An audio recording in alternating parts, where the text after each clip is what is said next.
주요 후보들은 일제히 영남권 공략에 나섰습니다. 이재명 후보는 구미를 시작으로 대구, 또 포항, 울산으로, 그리고 김문수 후보는 대구에서 울산과 부산에서, 또 개혁신당 이준석 후보는 오늘 종일 대구에 머물면서 집중 유세에 나섰습니다.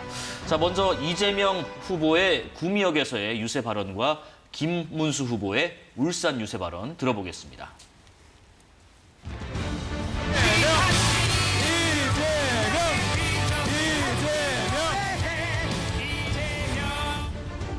박정희 대통령에 대한 평가도 다양하지요. 저는 젊은 시절에 그렇게 생각했어요. 독재하고 군인을 동원해서, 심지어 사법기관을 동원해서 사법살인하고, 또 한편으로 보면 이 나라 산업화를 이끌어낸 공도 있는 것 아닙니까? 유능하고 국가와 국민에게 충직한 일꾼을 뽑으면 세상이 개벽할 정도로 변할 수 있다는 사실입니다. 우리 수원의 광교 신도시도 제가 만들고 성남의 판교 신도시도 제가 만들었습니다. 성남시장도 한 게 하나도 없어요. 경기도지사 제가 판교 신도시를 만들었어요. 이런 것들을 누가 했느냐? 이 김문수가 다 해냈던 겁니다. 저는 이 시장을 살리는 시장 대통령이 되겠습니다. 김문수!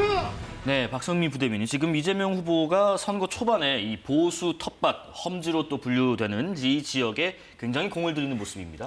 네, 그렇습니다. 지금 사실 대선 선거운동이 본격적으로 시작되기 전에도요, 이재명 후보는 경청 투어를 돈 바가 있습니다. 그래서 곳곳에 험지를 돌면서 사실은 험지 유권자들을 미리 만나는 그런 행보를 보였었는데요. 실제로 지난 9일에 경북 지역 경청 투어를 갔을 때도 어떤 색깔이나 연고가 아니라 사람을 보고 골라주셔야 된다라는 취지의 말씀을 하신 바가 있어요. 네. 이번에도 영남권에 가서 사실 박정희 대통령의 공과 과를 평가를 하면서 사실 사람을 누굴 뽑느냐에 따라서 나라가 개벽할 정도로 변할 수 있다, 이런 말씀을 또 하시잖아요. 네네. 그러니까 준비된 대통령이 바로 본인이다. 그리고 본인은 정말 국민의 도구로서 충직하게 일을 하겠다, 이런 점을 영남권 유권자들에게 계속 어필을 하는 것이고요. 예. 이 TK 지역은 사실 민주당 입장에서는 전통적인 험지의 지역이지만 최근에 국민의힘의 여러 아수라장 상황과 그리고 굉장히 복잡 다단한 정치적인 상황들이 있었기 때문에 보수 유권자들의 표심이 갈 곳을 잃었다, 이렇게 볼 수가 있는 겁니다. 예. 그래서 윤석열 전 대통령의 불법 비상계엄에 대해서도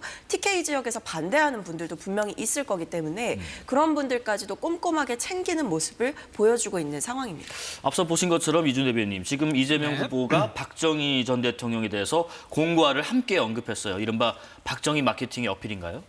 그렇죠. 일단 이제 우리나라 이제 현재 이런 경제적 대국, 세계 10위 경제적 대국이 돼서 G7을 언제 갈 것이냐, 이것을 목표로 하고 있는 이런 상황 속에서 네. 부국의 기틀을 마련해준 박정희 전 대통령을 얘기 안 할 수 없는 거죠.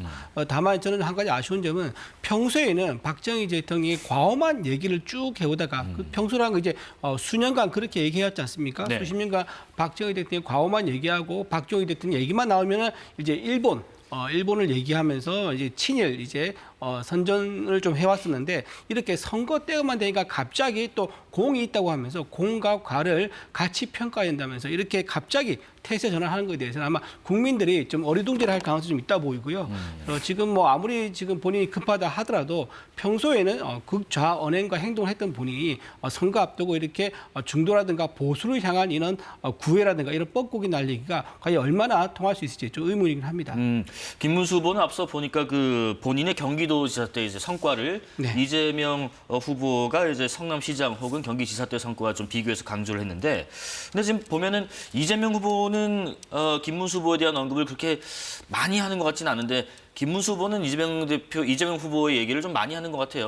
그 전형적인 1등의 전략이죠. 1등은 이제 앞서가고 있기 때문에 굳이 2등과 경쟁을 하면서 2등의 체급을 올려준다든가 또는 2급과 맞상대인 것처럼 그렇게 할 이유가 없는 거죠. 예. 더군다나 지금 한 10%포인트 정도 차이로 앞서고 있다고 보통 얘기를 하거든요. 그렇기 때문에 1등의 여유 있는 행보, 의도적인 무시 전략 이렇게 볼 수 있는 거고요. 그리고 지금 두 분 다 공통점이 뭐냐면 경기도 도지사로 했었습니다. 그렇습니다.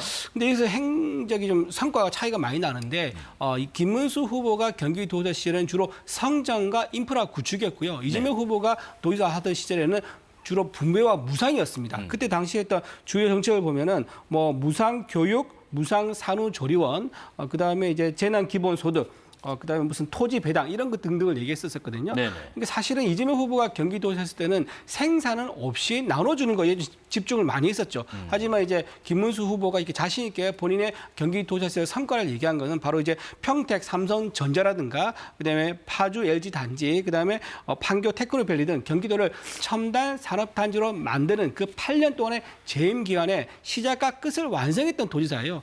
이때 지방세 수입이 엄청 늘었고 일자리가 늘고 청년 유입이 엄청 많이 늘었습니다. 이 성과가 나중에 어떻게 이어지느냐, 그 성과를 가지고 후임으로 들어온 이재명 후보가 돈을 쓴 거죠. 그러니까 고가는 김문수 후보가 다 채웠는데 그 고가는 활짝 열어서 퍼주기만 한 것은 이재명 후보다. 이제 이런 부분을 강조하기 위해서 김문수 후보가 적극적으로 본인과 이재명 후보를 비교하는 그런 말씀을 좀 하시는 게 아닌가 생각됩니다. 1등의 여유, 또 곡간을 채우는 사람 따로 있고 쓰는 사람 따로 있었다 이런 말씀하시네요.